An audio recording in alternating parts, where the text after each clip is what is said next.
As you guys can tell, I'm actually on a roll today. This is my next video. This one is Manny Pacquiao versus Joshua Clottey. My official prediction. Hopefully this whole video comes up and uploads on my webcam or whatever, on my uploader.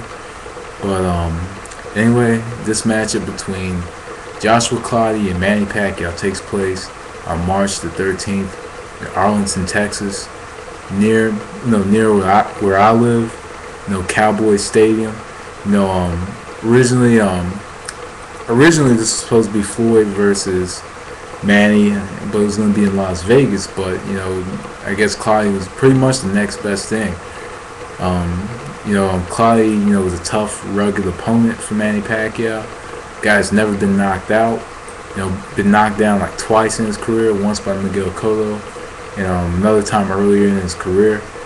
But Clottey, is tough and rugged. A lot of people do believe that he defeated Miguel Cotto back on June 13th.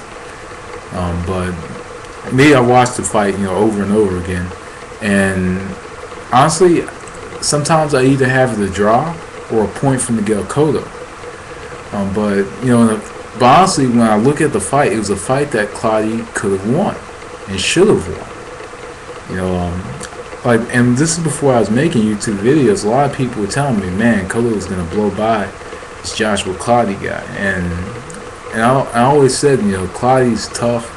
Is a tough opponent. Clottey, is very, strong. He's naturally bigger. Doesn't provide problems for Manny Pacquiao is the question. What does Joshua Clottey have that will give Manny Pacquiao problems? And what does Manny Pacquiao have, that gives Joshua Clottey problems?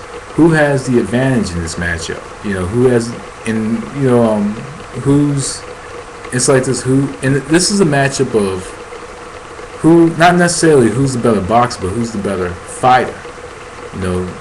Who's going to get their shots off, much more precise, or who's going to, throw the more shots. We know Manny Pacquiao is. In this fight, I think Manny Pacquiao has to maintain a very high volume of punches, a very high intense work rate in this fight. Because if he keeps a high intense work rate, Joshua Clottey just pretty much stands in that shell. He kind of waits for you to stop punching, and then he gets his shots off. Pacquiao's the type of fighter, he comes in, he'll fire off about 5-6 shots, and he comes out, moves around the ring, comes back in, throws more shots. Pacquiao, is shown to actually improve on his skill, over his last few fights. And I'll openly admit that I did underestimate Manny Pacquiao going against Oscar De La Hoya and Miguel Cotto. I knew he'd beat Hatton, but I didn't expect, a second round knockout. Miguel Cotto, I thought Cotto would have beaten him by probably the 6th, 7th round, but Pacquiao did kind of surprise me. And he did show in that Miguel Cotto fight that he's much better than a lot of people are giving him credit to be, such as myself. I didn't think that Manny Pacquiao would have defeated Miguel Cotto, but he showed that, he was strong. He was stronger than a lot of people will say he is. He's fast, and showed that, he had pretty good overall skill. It showed that he could adapt very well. He adapted well in that fight, because Cotto came, if you look at the beginning of the fight, Cotto came out, jabbing. He got a few good shots off. But I think in this fight against Joshua Clottey, a fighter who's not going to go for the kill, I think that Manny Pacquiao just needs to maintain a high work rate of punches and pretty much staying away from that Joshua Clottey left hand, staying out of the inside. I think that Pacquiao wants it to be an outside fight.